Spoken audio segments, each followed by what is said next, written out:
1절에서 17절까지 같이 읽었습니다. 이 말씀으로 하나님께 드리는 제사, 하나님께 드리는 제사라는 제목으로 하나님 말씀 함께 나누도록 하겠습니다. 유아실에 잘 들리나요? 예, 네, 고맙습니다. 여기 앉아서 잘 들리는 거 어떻게 갔다 오셨어요? 예, 예. 레위기 하면 좀 어렵다라는 느낌들이 있습니다. 저한테도 매일 아침 이렇게 제가 큐티를 이렇게 보내드리면 그 중에 몇 분이 이 레위기 참 어렵다고 이렇게 반응을 해오시는 분들이 있습니다. 레위 그 이름 자체도 레위 지파, 레위인들을 위한 책이 아닌가, 우리가 그렇게 오해할 수 있습니다. 제사와 관련된 많은 이야기들이 나오기 때문에 그 제사를 섬기는, 성전을 섬기는 레위인들이 제목으로 되어 있는데, 이 책 이름, 원래 성경은 제목이 없습니다. 원 성경은 제목이 없는데, 그래서 히브리어 성경은 첫 구절에 있는 첫 단어를 그 책의 제목으로 했어요. 그러니까 그러면은 인간적인 생각이 들어가지 않죠. 그냥 무조건 첫 단어를 그대로 하니까. 그래서 원래 히브리어는 웨이크라라는 제목의 책이에요. 그리고 여호와께서 부르셨다라는. 그래서 우리말 성경에는 1절에 여호와께서 회막에서 모세를 부르시고라고 되어 있는데, 우리말 성경에 안 나와 있는 단어가 그리고입니다. 근데 히브리어는 그리고라는 단어부터 시작돼요. 그리고. 그러니까 앞에 있는 책, 출애굽기를 알아야 출애굽기에 이어서 그리고 하면서 이제 이 레위기가 시작된다는 것을 알 수 있습니다. 후대에 이 성경, 히브리어 성경이 70인역이라고 하는 70명이 번역했다고 해서 헬라어 성경 70인역, 그리고 로마 시대 라틴어로 번역되어 있는 벌게이트라고 하는 책이 있는데, 이런 책에서 이 책의 내용을 보고 창세기, 창조의 이야기, 애굽에서 나오는 이야기, 출애굽기, 레위인들이 많이 등장하는 레위기, 이런 식으로 이제 내용을 보고 이름을 지어놓은 거죠. 그래서 레위기가 레위 지파나 레위인들에게 쓴 책이 아니라, 사실은 2절에 보면 모세를 부르셔서 이스라엘 자손에게 말하여 이르라. 그러니까 이 책은 누구가 듣는 거냐면 이스라엘 자손 전체가 듣는 거예요. 그러니까 지금은 영적인 이스라엘이라고 하는 우리 모두에게 주시는 말씀이다 라는 것을 우리가 생각할 수 있고요. 아니 목사님, 우리 구약의 제사, 양을 잡고 소를 잡고 염소를 잡고 하는 것은 다 없어졌는데 우리 더 이상 제사를 드리지 않는데 레위기를 읽을 필요가 있나요? 라는 분들도 혹시 있을런지 모르겠어요. 그런데 히브리서 10장 1절에 보면 율법은 장차 올 좋은 곳의 그림자요 실체가 아니다. 그 형상이 아니다. 참 형상이 아니니 그림자요. 율법은 장차 올 좋은 곳에, 그 장차 올 좋은 곳은 복음이죠. 신약의 복음인데 장차 올 좋은 것의 그림자다. 그리고 그것은 참 형상이 아니다라고 되어 있습니다. 우리가 그림자, 우리가 실체가 형상이, 참 형상이 우리에게 주어졌는데 이것도 사실은 신비롭습니다. 그래서 이 우리에게 주신 참 좋은 것, 장차 올 좋은 것, 복음을 이해하는데 그림자인 율법이 아주 중요한 역할을 하고 있습니다. 예수님도 요한복음 5장 39절에 보면 너희가 영생을 얻기 위하여 성경을 상고하거니와 이 성경이 곧 내게 대하여 증거하는 것이다 라는 말씀을 하세요. 그러니까 성경이 예수님을 증거해 주는 겁니다. 근데 그때 예수님이 말씀하신 성경은 어떤 성경이냐면 구약 성경입니다. 신약이 만들어지지 않은 때니까. 그러니까 구약 성경은 크게 율법과 선지자, 이렇게 우리가 보통 구약을 이야기하는데, 그 율법이 예수님을 소개하고 장차 올 좋은 것, 복음을 우리들에게 설명해 주는. 그래서 복음이 진공관 가운데 뚝 떨어지는 것이 아니라, 우리 기독교는 역사적인 종교입니다. 그리고 구약의 말씀에 근거한 말씀이 이루어진, 그래서 비록 이 제사를 우리가 양을 잡지 않고 또 소를 잡지 않지만 이 말씀을 통하여 복음을, 진리를 이해하는데, 예수님이 우리를 구원하시는 것, 구원의 내용을 이해하는데 아주 중요한 책입니다.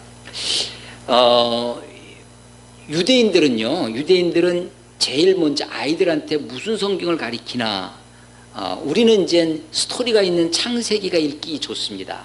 출애굽기가 읽기 쉽고, 레위기는 읽기가 좀 어렵고 빡빡하고 무슨 말인지 잘 모르겠고, 그렇습니다. 그래서 레위기는 건너뛰고 뭐 그렇게 읽습니다. 그런데 재미있는 거는요, 유대인들은 무슨 책을 먼저 가리키냐면 레위기부터 가리킨다고 합니다. 그리고 레위기를 암송을 시킨대요. 저는 이제 유교의 본산인 성대에서 공부를 했는데, 성대 서울 명륜동에 가면 명륜당이라고 유생들이 있는 곳이 있습니다. 지금은 없어졌다고 하는데, 옛날에는 신입생들이 들어오면 그 명륜동 앞에 가서 유교 공자, 맹자 선생님들 그림 앞에서 제례를 했어요. 사배 하면서, 배 하면 절을 하는 겁니다. 4번 절을 하는 거예요. 얼떨결에 오리엔테이지 따라갔다가 맨 앞에 서가지고 사배를 하라고 하는데, 또 교회에서 배운 거 있잖아요. 이건 우상숭배인데 하면서 맨 앞에서 절하지 않고 꼿꼿이 서 있던 기억이 있습니다. 이 유교에서 제사를 드리는 것들을 누가 아냐면, 유교에서 조선시대에 양반들이 다 그것을 아는 게 아니라 중인들이 실제로 제사를 어떻게 드리는지. 그래서 성균관의 교수님들이 다 어떤 분들이 초기에는 어떤 분들이 교수를 했냐면, 유학대학이 있거든요. 유학대학에 유학과 동양철학과 이렇게 있는데, 유학과 교수님들이 주로 어떠냐면 옛날에 중인 출신입니다. 그래서 양반 밑에서 제사를 진행하고 어떻게 하십시오 가르쳐주면 그대로 따라하는 거죠. 실제로 이것을, 이 제사에 대한 이런 규례나 절차나 방법이, 이것이 그 속에 철학이 담겨 있고, 그 속에 그것이 실제로 몸으로 일으키는 거죠. 근데 우리는 그것을 다 하지 않고 있습니다. 구약의 율법을 크게 3가지로 나눌 수 있어요. 하나는 도덕법입니다. 살인하지 마라, 간음하지 말라, 도둑질하지 말라. 주로 10계명에 나와 있는 것들이 도덕법입니다. 2번째가 시민법입니다. 민법이라고도 하고 시빌로라고 하는데, 그 당시 시민사회, 백성들이 사람이 살아가고 있는 곳에서 그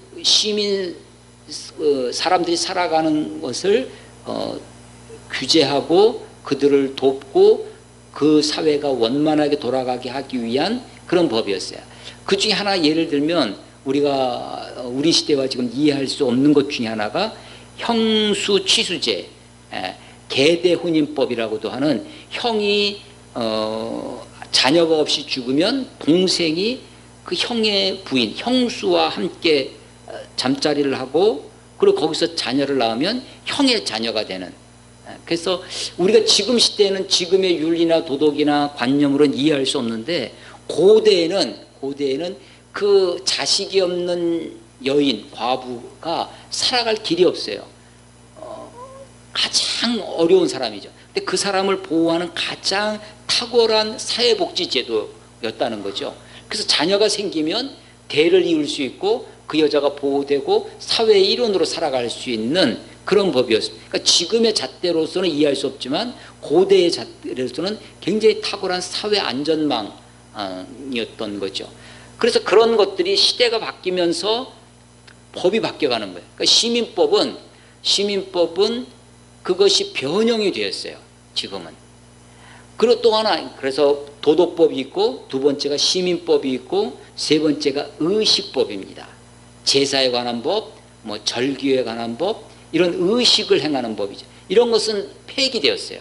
더 이상 양을 잡지 않습니다. 신약 시대에 와서 도덕법은 그대로 존속합니다.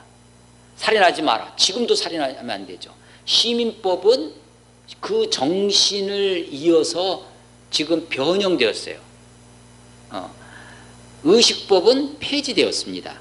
그러니까 폐지되었지만 의식법의, 제사의 제도의 이런 것들은 그 정신이 무엇인지, 그 의미가 무엇인지를 우리가 깨달아서 그것을 지켜나가는 것입니다. 이 레위기는 제사와 절기에 관한 것이 중심이 되고 있는데 이것은 의식법에 관한 거죠. 그런데 그것만 있는 것이 아니고 그것의 정신이 무엇인가가 이 속에 담겨져 있습니다. 레위기의 중심 단어를 하나 고르라고 그러면 거룩입니다. 거룩. 이 거룩은 하나님의 성품이에요. 하나님이 우리를 어떻게 창조하셨냐면 하나님의 형상대로 하나님을 닮도록 창조하셨습니다. 하나님을 닮게 창조했다고 하는 말이 하나님의 이목구비, 손, 팔, 물론 하나님 성경에 보면 문자적으로 해석을 해서 하나님의 오른팔로, 성경에 하나님의 왼팔은 한 번도 안 나와요. 하나님은 왼팔이 없는 외팔인가? 그게 아니죠. 하나님의 어떤 강하심, 능력 이런 것을 상징하기 위해서 오른팔, 오른손을 얘기하죠. 하나님의 불꽃 같은 눈동자로. 그러니까 그렇다고 해서 하나님이 이런 우리 외모를 하나님을 닮도록 창조하신 것이 아닙니다. 하나님의 성품을 담는 거죠. 그 하나님의 성품 중에 하나님의 속성이라고 하는데 하나님의 성품 중에 가장 중심된 성품, 사랑 이런 것도 하나님의 성품이죠. 하나님의 속성 중에 전능하심, 하나님의 속성이에요. 그런데 그 중에 하나님의 속성 중에 가장 중심이 되는 성품을 사람들은 그것을 거룩이라고 합니다. 거룩. 그러니까 하나님이 거룩하신 분이에요. 근데 하나님이 거룩하신 그분이 우리들에게 요구하십니다. 뭘 요구하냐면 거룩하도록.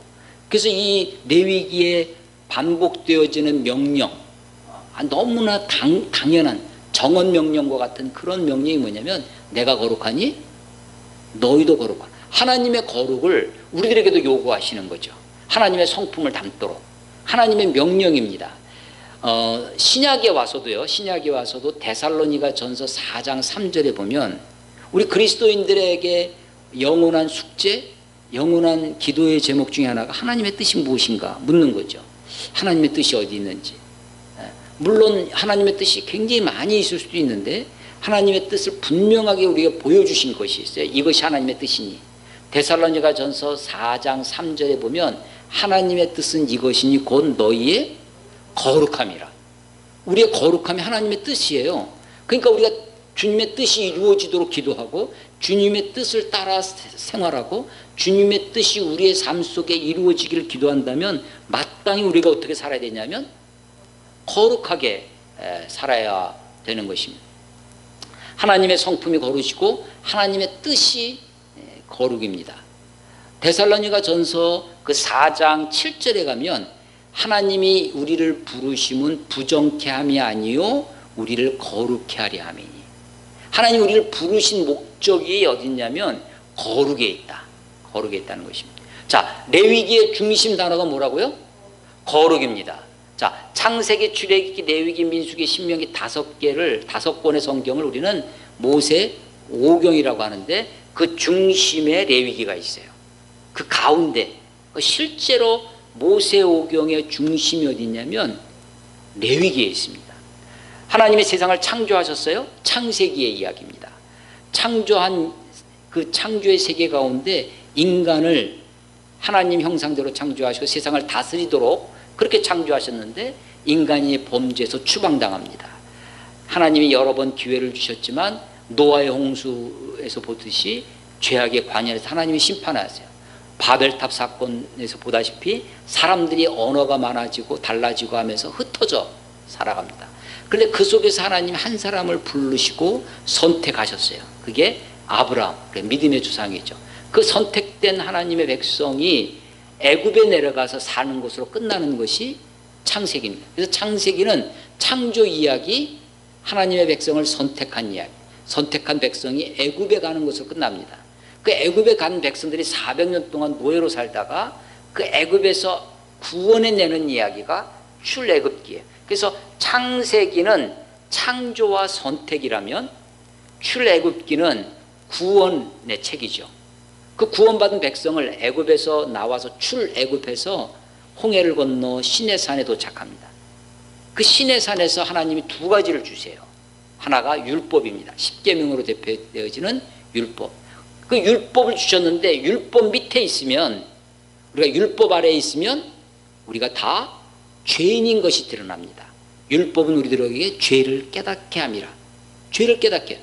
율법은 한마디로 이런 겁니다. 하라, 뭐뭐 해라, do, 하라는 것과 하지 말아라, don't.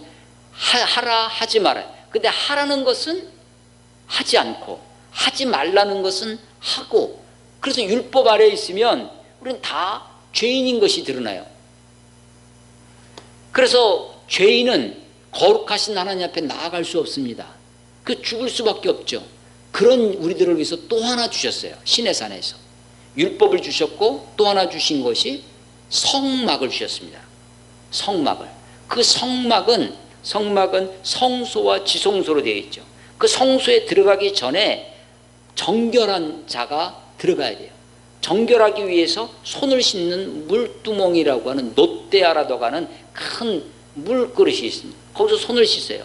근데 그 앞에 또 뭐가 있냐면 번제단이 있어요. 그러니까 번제단이 있고 노떼아, 물두멍이라고 하는 손을 씻는 것이 있고, 그리고 나서 성소로 들어갑니다. 그러니까 이 번제, 하나님 앞에 나아가려면, 거룩하신 하나님 앞에 나아가면 우리가 죽을 수밖에 없습니다. 그러니까 번제, 제사를 드리는, 그리고 제사를 드리면 불로 태우니까 재도 묻고 하니까 손을 씻어야죠. 물두멍이고 씻고 들어가야 돼요. 성소로 들어가면 성소 안에 12지파를 상징하는, 그러니까 매일매일 하나님의 말씀을 먹어야 되듯이 일용할 양식, 그 만나처럼 떡이 있습니다. 떡이 12개가 놓여있는 떡을 진열해놨다고 해서 진설병, 떡상이 있습니다.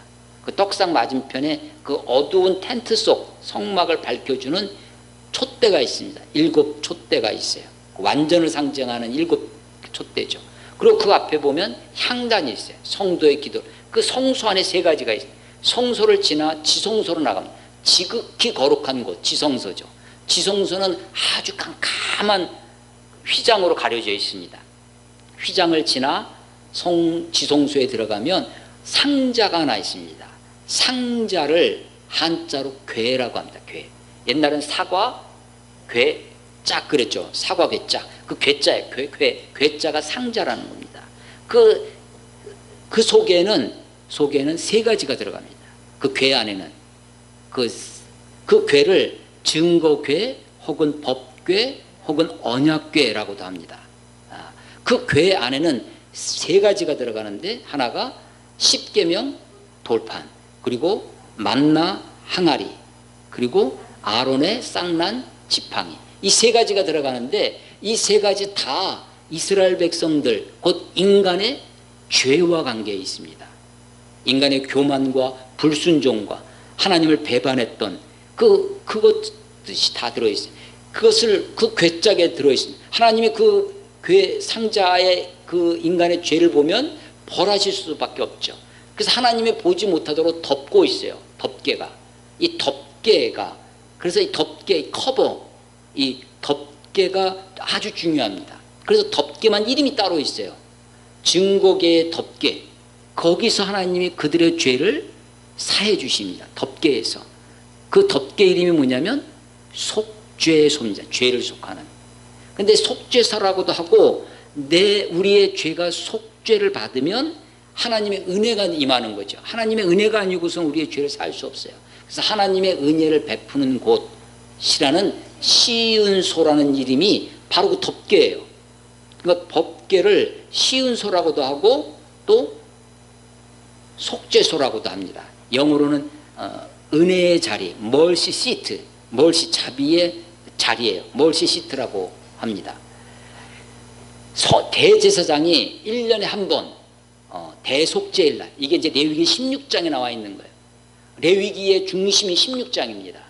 모세오경의 중심이 레위기고 레위기의 중심이 16장이에요. 그 16장에 가면 대제사장이 1년에 한 번 양의 피를 가지고 성소를 지나 지성소로 갑니다. 그 피를 그 속죄소 위에 법궤의 뚜껑, 덮개 위에다 피를 부으면 하나님이 그 피를 보시고 사하시는 거예요. 온 이스라엘의 죄를 피 흘림이 없은즉 죄 사함이 없다. 그 피를 보고 죄를 사해 주시는 거예요. 그 덮개가 중요한 것이죠. 그래서 거기서 만나는, 그래서 출애굽기 25장에 가면 20장에서 율법을 주셨어요. 그리고 25장에 가서 성막을 만들어라 라고 하는 성막 설계, 성막을 만드는 지시를 하시는데요. 그때 보면 성막을 만들고 증거계, 증거계를 만들고 속죄소를 만들고, 그래서 그것이 차례대로 나오는데 25장, 출애굽기 25장 22절에 가면 거기가 되면 속죄소입니다. 거기서 내가 너를 만나고, 하나님은 어디서 만난다고 그래요? 그 속죄소에서 만납니다. 지성소 안에서. 그러니까 이스라엘에 하나님이 약속하신 땅이 있습니다. 가나안 땅 가운데 예루살렘 가운데 성막 가운데 성소 가운데 지성소 가운데 법궤 가운데 속죄소, 거기서 만나시는, 하나님이 거기서 내가 너를 만나고, 하나님이 만나시는 곳이 바로 속죄소, 죄를 사하시는 곳이. 하나님은 어떤 분이냐면 한마디로 거룩하신 분입니다. 하나님을 만나려면 그 지성소, 그 속죄소 그 자리에 나아가야 됩니다. 근데 거기까지 누가 들어가느냐? 그냥 들어갈 수 없어요. 제사를 드려야 됩니다. 양을 잡고 소를, 거룩하신 하나님을 우리가 만나면 죽을 수밖에 없어요. 죄인인 우리가 거룩하신 하나님을 만나면 죽습니다. 레위기를 읽다가 보면요, 레위기는 시내산에서 정지된 상태에서 선포되어지는 말씀, 스토리가 별로 없어요. 근데 딱 한 스토리가 있는데 10장에 가면요, 아론의 두 아들, 아론 대제사장인데 첫째 아들, 둘째, 나답과 아비후라고 하는 두 아들이, 그러니까 요즘식으로는 뭐 교회 부목사, 견습 제사장, 대제사장 밑에서 돕는 이 제사장들이 하나님 앞에 향을 드려야 되는데, 이것이 하나님이 지정한 명령한 불이 아니라 다른 불을 사용합니다. 자기 마음대로 제사를 했다는 거죠. 그래서 그 사람들이 그냥 죽습니다. 참 이해할 수 없는, 하나님이 그 정도 아량도 없으신가?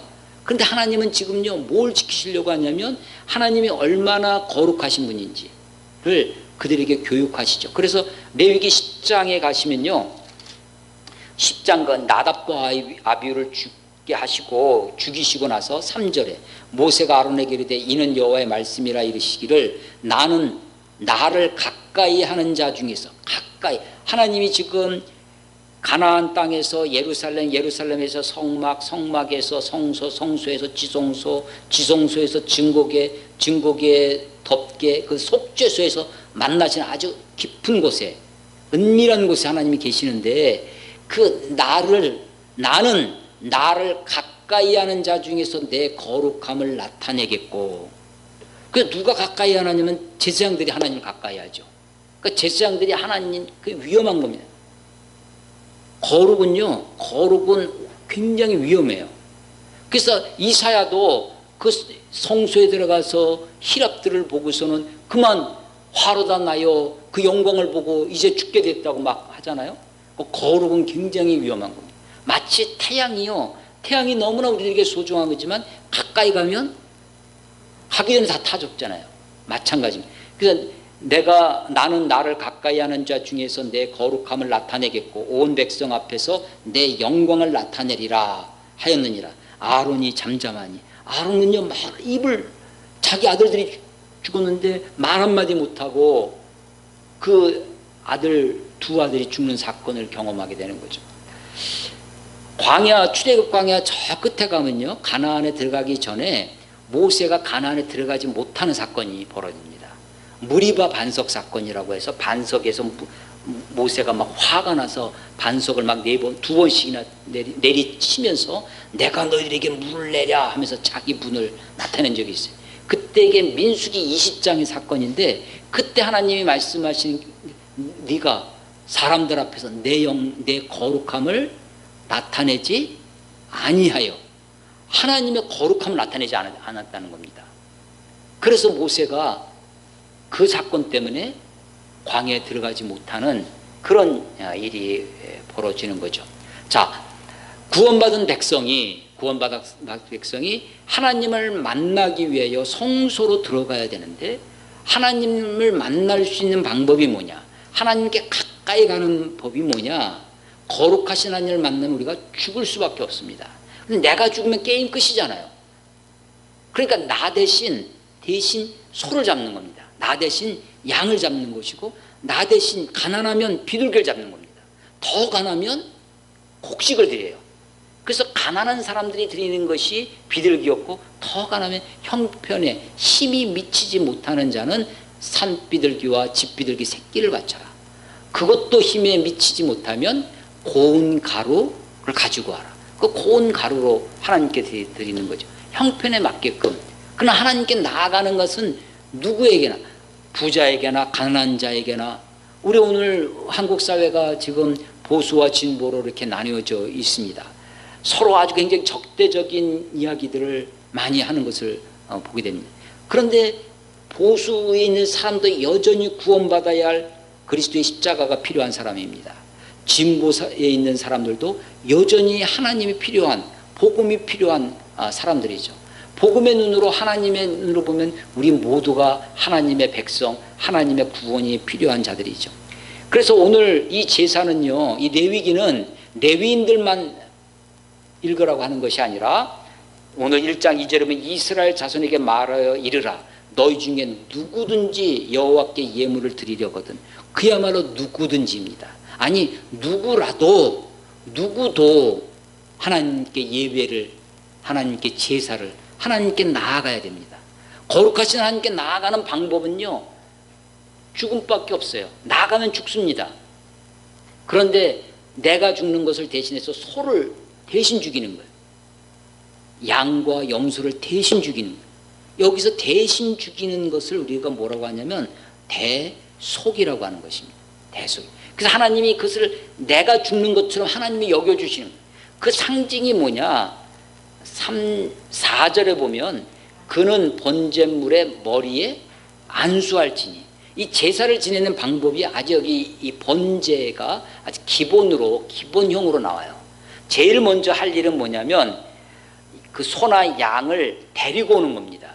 우린 이걸 가볍게 생각하는데 3절에 보면 그 예물이 소의 번제이면 흠없는 수컷으로 회막문에서, 회막은 회막, 미팅 텐트예요. 그러니까 만나는 곳입니다. 만나는 곳. 누구를 만나는 거예요? 하나님을 만나는 것이에요. 성막의 다른 이름입니다. 거룩한 막이라는 성막을 다르게 부르는 것이 회막이에요. 하나님을 만나는, 내가 거기서 만나는 거예요. 더 구체적으로 얘기하면 속죄소에서 만나시겠다고 했는데 회막문까지 소를 끌고 와야 되는 겁니다. 데리고 와야 되는 거예요. 원래는 중간에 사서 올 수 없었습니다. 자기 소를 끌고 오는 거예요. 아니, 가까이 사는 사람들은 괜찮은데 여러분 서울에서 수원까지 걸어온다고 생각해 보십시오. 소를 끌고 온다고 생각해 보십시오. 이건 사실은 쉬운 문제가 아닙니다. 사실은 주일날 교회에 오는 것 자체가 힘들 수도 있죠. 그런데 교회에 와야 되는 거죠. 그래서 이 회막문에서 문까지 와야 되는 거예요. 첫 번째는요, 회막문까지 오는 겁니다. 데리고 오는 것이고요. 두 번째는 안수하는 겁니다. 머리 위에 안수예요. 이거는요, 내 죄를 그 제물에게 덮어 씌우는 거예요. 내 죄를 그래서 내 죄를 전가시키는 겁니다. 전자는 옮길 책임 전가라는 단어 있죠. 책임을 전가시키는 거예요. 옮겨가는 거예요. 옮길 전자인데 가짜는 여자들 시집갈 가짜입니다. 완전히 내 친정집에서 시집 가는 거잖아요. 그런 것처럼 완전히 옮겨가는 거예요. 그게 전가입니다. 전가. 내 죄를 전가시켜요. 내 죄를 전부 다 그 소에게, 재물에게 그 전가시키는 방법이 뭐냐면 안수하는 것이. 만약에 이 안수가 없다면 일반 도살과 똑같습니다. 이 제사가 다른 것은 어디에 있냐? 안수에 있어요. 안수를 누가 해요? 안수를 누가 하냐면 그 제사를 드리는 제사자가 하는 거예요. 제사장이 하는 것이 아닙니다. 그래서 이 제사에 누가 주된 역할을 하냐면 제사를 드리는 사람, 제사자가 일이 많아요. 먼저 데리고 와야 되죠. 그리고 그에게 안수합니다. 4절 그는 번제물의 머리에 안수할지니 그를 위하여 기쁘시게 받으심이 되어 그를 위하여 속죄가 될 것이라. 그 죄를 다 덮어씌워요. 책임이 전가, 내 죄를 다 전가시키는 거예요. 이게 아주 굉장히 중요한 과정입니다. 그 다음 5절 보시면 그가 제사를 드리는 사람이에요. 제사장이 아닙니다. 그 제사장이 하는 일과 제사자, 제사인이 하는 일을 우리가 구별해서 볼 줄 알아야 됩니다. 5절 그는 여호와 앞에서 그 수송아지를 잡을 것이요.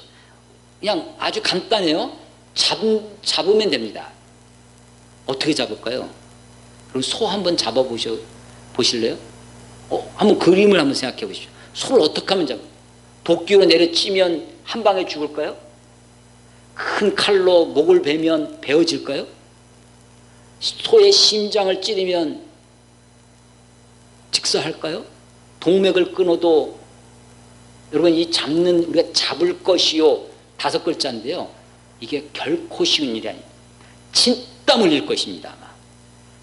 소를 죽이기 위해서 소를 죽이는 거예요. 소를 죽이는 과정에 내가 저 혼자 가가지고 소 한 마리 죽일 수 있겠어요? 못 죽입니다. 이걸 실제로 이걸 실현하는 신학교가 있다고 그래요. 이거 굉장히 어려운 일입니다. 소를 잡는 것. 우리는 그냥 5글자 잡을 것이요 되어 있지만 이건 굉장히 진땀 흘리는 거입니다.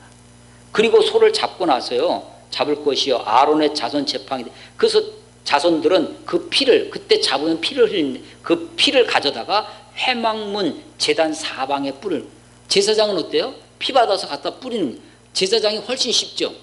그 다음에 6절 그가 누구냐면 제사자입니다. 제사를 드리러 오는 사람이. 그는 또 그 번제물에 가죽을 벗기고, 가죽을 벗기는 것이 옷 벗기는 것 정도 될까요?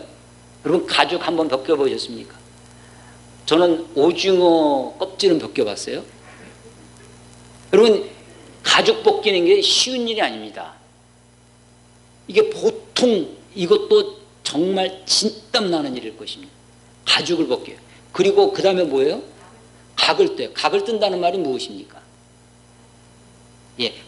살을 저미는 거라고 되어 있어요. 그래서 공동 번역이나 표준 세 번역에는 그 살을 저미고 라고 되어 있는데 영어 성경을 읽어보면 그것이 그 여러 조각으로 자르고 이런 cut in the pieces. 그러니까 그것을 여러 조각으로. 그래서 어떤 분은 마디 잘라 놓는다는 거예요. 그래서 그런데 여러분 닭뼈 같은 것도 살아있는 생닭 마디 하나 그 닭다리 하나 자르려고 해도 아마 힘이 들어갈 겁니다. 소를 그것을 마디 잘라 놓으려면 살을 저며 놓으려면요 결코 쉬운 일이 아닐 것입니다. 그 일을 다 누가 하는 거예요? 제사자가 하는 거예요. 제사자가. 그리고 나서 7절 그러니까 6절에 가죽을 벗기고 각을 뜨고 7절 제사장 아론의 자손들은 제단 위에 불을 붙이고 불 위에 나무를 벌려놓고 아론의 자손 제사장들은 그 뜬 각과 머리와 기름을 제단 위에 불 위에 있는 나무에 벌려놓을 것이요 그 내장과 정강이를 물로 씻을 것이요. 이건 또 누가 하는 거냐면 제사자가 하는 겁니다. 거기서 이 각을 뜨면서 그 내장과 각종 기름 같은 거를 가져다가 물로 정강이 다리 같은 거를 물로 씻습니다. 제사장은 그 전부를 제단 위에 불살라 번제를 드릴지니 이는 화제라 여호와께 향기로운 냄새냐. 화제. 레위기 1장부터 5장까지 나와 있는 번제, 소제, 화목제, 속제제, 속건제 5대 제사라고 하는데 이것은 다 화제입니다. 불로 태워서 드리는 제사고 여호와께 향기로운 냄새다. 아마도 태우면 그 냄새가 위로 올라가겠죠. 그 냄새가 위로 올라가는 것 하나님이 그 제사의 냄새를 기뻐하신다는 거예요. 하나님이 우리 어렸을 때 짜장면집 앞으로 가면 그냥 짜장면 냄새 그 어렸을 때 심취했던 적이 있는데 하나님이 고기 굽는 냄새를 좋아하시는 이상한 분이 그런 것이 아니라 우리가 드리는 제사를 하나님이 받으신다. 올라가는 것을 받으신다고 하는 뜻으로 화제요 여호와께 향기로운 냄새다 라고 하는 것이 계속해서 나오는 거죠. 하나님이 제사를 받으시는 분이에요. 이 제사에 있어서 제사를 드리는 제사자가 결코 구경꾼일 수가 없습니다. 오늘날 현대 교회의 폐단 중에 하나가 수많은 성도를 구경꾼으로 만드는 것입니다. 어쩌면 코로나 시대에 이것이 더 심해져서요. 집에서 TV 보는 것으로 만족합니다. 구경꾼으로 됐어요. 그러니까 야구 좋아하는 사람이 야구장 가서 열심히 소리 지르고 막 해요. 근데 야구는 누가 하느냐면 선수들만 해요. 관중들은 그냥 구경만 하는 거죠. 그래서 이 현대 스포츠 경기처럼 그렇게 교회가 되어져 갑니다. 교회에서 각종 여러 가지 프로그램을 진행을 하는데 마치 현대 엔터테인먼트 같은 그런 재미있고 즐겁고 그래서 소위 교회 이름도 레포츠 교회라는 것까지 생겨나는 지경이죠. 근데 이 레위기에 나와 있는 제사의 모습은 보면 제사장도 물론 할 일이죠. 제사장들이 그 하나님과 사람 사이, 제사자 사이에 중요한 매개체 역할을 하고 있지만 이 제사의 중심이 어디 있냐면 제사자입니다. 누가 땀 흘리고 누가 진땀 흘려가면서 제사에 참여하냐면 이 일에 참여하는 거죠. 교회를 개척하면서 하지 않은 것, 지금도 안 하는 것 중에 하나가 성가대를 안 만들고 있는데 친구 목사들 개척하는 때 보면 제일 먼저 만드는 게 성가대부터 만들더라고요. 그래서 한 대여섯 명인데도 성가대를 운영을 하고 가운을 막 맞춰 있고 어떻게 보면 굉장히 거룩해 보이기도 하고 뭐 좋아 보이기도 하죠. 뭐 좋은 장점도 있습니다. 그 성가대 섬기고 봉사하고 하는 것을 통해서 신앙이 자라기도 하고 좋은 것도 있는데 그 중에 하나가 뭐냐면 성가를 구경합니다. 저는 목사지만 저도 예배를 드리는 예배자입니다. 그래서 열심히 찬양하거든요. 열심히 나도 찬양에 함께 찬양하고 함께 예배하고 함께 주님께 나아가는 것이 아니 어쩔 때는요 나 하나만이라도 주님을 예배해야 되겠다. 나 하나만이라도 주님을 찬양해야 되겠다. 그런 마음을 가지고 예배에 임합니다. 예배의 중심이 어디 있느냐? 제사장이 아닙니다. 제사 드리는 그 사람, 제사자가 진땀 흘려서 소를 잡고 정말 온 힘을 다해서 가죽을 벗기고 각을 뜨고 그 내장, 그 피 묻은 내장을 다 씻어내고 그것을 다 누가 하는 거냐면 제사자가 하는 겁니다. 그러니까 지금도 예배의 중심이 어디 있으면 내가 돼야 되는 거죠. 모두가 뭐 음이 좀 틀려도 목소리가 좀 안 좋아도 주님을 열심히 물론 곡조 있는 노래만이 찬양의 전부는 아닙니다. 우리가 기도 시간에 주님을 찬양할 수 있어요. 말로도 얼마든지 주님을 찬양이라는 자체가 주님을 높이는 거니까요. 우리가 말로도 얼마든지 주님을 높일 수 있고 주님을 찬양할 수 있습니다. 그런데 우리 가지고 있는 문화 중에 하나가 이 곡조 있는 노래를 통해서 주님을 찬양하는 것. 그 노래 속에 시적 언어들을 담아서 주님을 찬양하는 거죠. 그런 것 때 우리의 마음에 더 감흥을 주고 주님을 더 이렇게 깊이 묵상하며 찬양할 수 있는 그런 시간이죠. 그래서 온 힘을 다하여 다윗만 그러는 것이 아니라 우리가 온 힘을 다하여 주님을 찬양하고 예배하는 것. 하나님께 드리는 제사가 구경이 아니라 구경꾼이 아니라 예배 본다. 물론 우리가 습관적으로 이렇게 예배 봤다 할 수도 있지만 그 예배 보는 것이 아니라 정말 예배를 드리는 예배자가 우리가 되어야 되겠다 하는 것입니다. 물론 우리 이 구약의 제사를 지금 하나도 하지 않습니다. 그렇지만 이 속에 담겨져 있는 하나님이 우리들에게 요구하시는 것. 그래서 거룩하신 하나님 앞에 우리가 나아가려면 거룩이 있고요. 거룩이 있고 안 거룩이 있죠. 근데 이 안 거룩에 뭐가 있냐면 정함과 부정이 있습니다. 정결하면 다 거룩한 것이냐? 그렇지 않습니다. 정결하지 않고서는 함께 나아갈 수 없어요. 그래서 번제단을 지나서 물두멍에 있는 거죠. 손을 씻고 그 정결을 거기서 손 씻는다고 정결해지지는 않죠. 그렇지만 그 정결함이 얼마나 소중한지 정결해야 거룩에 갈 수 있죠. 그래서 레위기에 보면 정한 것과 부정한 것, 정한 식 먹는 것도 이것은 정한 것이야 먹어도 되고, 이거 시간도 정결한 시간이 있어요. 부정한 시간도 있어요. 공간도 정결한 장소가 있습니다. 공간, 정결한 사람도 있어요. 정결하지 못한 사람. 이것을 다 구약은요, 거를 어떻게 교육했냐면 구별하는 것으로 했습니다. 구별해서 이방인과 유대인을 구별했습니다. 장소를 구별해요. 시간을 구별하고 물건을 구별하고 구별하는 거예요. 아니, 하나님이 다 창조하신 건데 어떤 짐승은 부정한 것이라고 하고 어떤 짐승은 정결한 것이라고 구별합니다. 사실 그 자체가, 지금은 우리가 피 묻은 피채 먹지 말라, 성경에 피채 먹지 말라라는 굉장히 강조되어 있죠. 여러분, 피채 먹지 않으려면요, 스테이크 먹을 때 전부 다 웰던을 먹어야 해요. 바짝 구워서 먹어야 돼요. 여러분, 어느 고기도 우리가 안 보일 뿐이지 피가 전혀 없는 고기는 없죠. 다 들어있어요. 뭐 순대만 피가 있는 것이 아니라 다 있습니다. 우리가 그것을 이젠 더 이상 그런 것에 매여 있지 않습니다. 물론 지금도 그것을 문자적으로 지키시는 분들도 있죠. 그렇지만 성경에 나와 있는 이 말씀들이 하나님의 거룩하신 하나님 앞에 우리가 어떻게 나아갈 것이, 하나님을 만난 사람들이 어떻게 살아가야 하는지. 그래서 레위기의 중심이 어디 있다고요? 16장에 속죄일에 있습니다. 그 16장을 향해서 나아가요.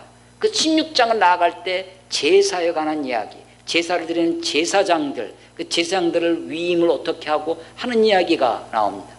그리고 정결을 해야 되죠. 그 음식을 어떤 걸 먹어야 되고 어떤 걸 그 16장 속죄일을 지나면 그 거룩함을 만난 우리가 어떻게 살아야 하는지, 거룩한 삶이 어떤 것인지를 설명하는 것이 이제 후반부입니다. 이번에 우리가 이 3월 한 달 동안 레위기를 묵상할 텐데 17장까지 묵상합니다. 그리고 한참 쉬었다가 8월 달에 다시 18장부터 또 레위기를 묵상할 거예요. 여러분, 이 레위기를 통해서 거룩하신 하나님을 만날 수 있었으면 좋겠습니다. 이 레위기를 통해서 거룩하신 하나님 앞에 나아가는 그 길을 우리가 찾을 수 있었으면 좋겠습니다. 히브리서 12장 10절에 보면 오직 그리스도는 죄를 위하여 한 영원한 제사를 드리시고, 옛날에 구약에는 해마다 제사를 드렸어야 돼요. 일마다 때마다 양을 잡았어야 돼요. 더 이상 양을 잡을 필요가 없습니다. 왜? 영원한 제물이신, 영원한 대제사장이신 예수님이 친히 죽으사 우리를 대신해서 죽으셨기 때문에 우리는 더 이상 제사를 드릴 필요가 없습니다. 히브리서 10장 18절에 이것들을 사하셨습니다. 다 사하셨어요.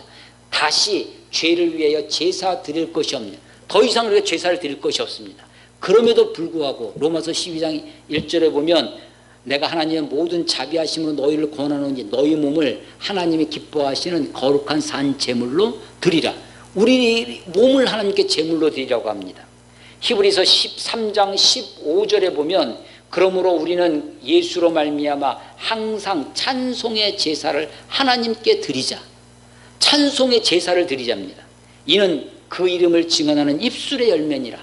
하나님께 우리가 우리 몸을 산 제물로 드릴 뿐만 아니라 우리의 입술로 주님을 찬양하는 찬송의 제사가 있어야 되겠다라고 히브리서 기자가 우리에게 요청하고 있는 거죠.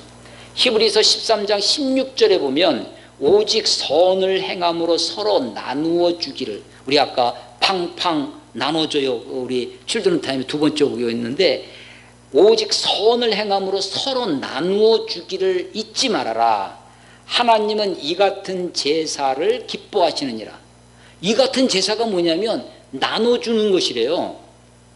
나눠주는 것. 선을 행함으로 나누어 주는 것이 하나님이 이 같은 제사를 기뻐하신대. 그러니까 제사가 신약의 히브리서는요, 구약의 레위기를 닮은 책이 히브리서예요. 근데 그 히브리서가 뭐라고 얘기를 하냐면 더 이상 제사를 드릴 것이 없다. 그런데 너희는 찬송의 제사를 드려야 된다. 그것이 입술의 열매다. 그리고 너희들이 선을 행함으로 서로 나눠주기를 힘써라. 이것이 하나님이 기뻐하시는 제사다. 그런데 여러분, 레위기 16장 속죄일을 지나서 계속해서 읽어보면 19장 2절에 내가 거룩하니 너희도 거룩하라 라고 말씀하시면서 그 뒤에 쭉 읽어보면 너희가 밭을 가는데 모퉁이는 남겨두어라. 너희가 벼를 곡식을 할 때 떨어진 이삭을 줍지 말아라. 왜냐하면 그것은 가난한 자들과 고아와 과부들을 위하여, 나그네들을 위하여, 그게 거룩이라는 거예요. 부모를 공경해라. 이게 거룩이. 그러니까 거룩한 삶이 양잡고 그게 있는 것이 아닙니다. 실제로 부모를 공경하고 일상의 삶에서 이웃을 돌아보고 하는 것이 거룩이라는 거예요. 그것이 레위기의 정신입니다. 레위기를 통해서 거룩하신 하나님, 하나님의 형상을 닮아가는 우리가 일상의 삶에서 우리가 얼마나 예배의 정신을, 이 제사의 정신을 회복해야 하는지를 보게 됩니다. 어찌 보면 잘 이해가 되지 않고, 어찌 보면 잘 어려운 성경일 수 있지만, 여러분 읽어보시고, 또 유대인들은 그 어린아이들한테 레위기를 암송시킨다는데, 우리가 암송은 못할 망정 이 레위기 말씀을 읽고 곱씹어서, 아니요, 정말 제사를, 그래서 실제로 이 소를 잡아서 제사를 실제로 해보는 목사님의 그 말은 너무나 힘드니까, 그 소를 죽이는 일이 이게 여러 명이 달라붙어서 그 죽어가는 모습을 보면서 피 흘리는 모습, 피가 막 튀고 막 하는 걸 얘기하더라고요. 그래서 그러면서 자기가 내가 더 이상 죄를 지면 안 되겠구나. 내가 죄를 지면 이렇게 죄 하나를 속하는 게 쉬운 일이 아니구나 라는 것을 절실하게 느꼈다고 합니다. 이 제사의 어려움, 제사의 힘들고, 이 이야기를 그냥 잡을 것이요 글자 5개로 멈추지 아니하고, 그 속에 내가 어떻게 이 제사를 드려야 할지, 내가 어떻게 거룩하신 하나님 앞에 나아가야 할지, 너희가 죄와 싸우되 죽기까지 하지 않았다고 하시는 말씀처럼, 우리가 우리 자신을 하나님 앞에 열심으로 드리는, 거룩한 산제물로 드리는, 하나님 앞에 찬송의 제사를 드리기를 힘쓰는, 하나님이 기뻐하시는 제사를 드리는 그런 제사자, 구경꾼이 아니라, 참관인이 아니라, 판단하는 심판자가 아니라 제사자로 저와 여러분이 설 수 있기를 주의 이름으로 축원합니다. 기도하겠습니다. 하나님 아버지, 은혜를 감사합니다. 모든 제사, 모든 예배는 궁극적으로 하나님 앞에서 드리는 겁니다. 하나님 앞에서의 제사, 사람 앞에서 사람 보여주기 위해서 사람들에게 전시하듯 사람을 기쁘고 즐겁게 하는 것이 아니라 하나님을 기쁘시게 하는 제사, 하나님을 기쁘시게 해드리는 그런 예배가 될 수 있도록 하나님, 우리를 새롭게 하여 주시고, 우리를 불러주시고, 우리를 거룩하게 하여 주시옵소서. 예수님 이름으로 감사하며 기도드렸사옵나이다.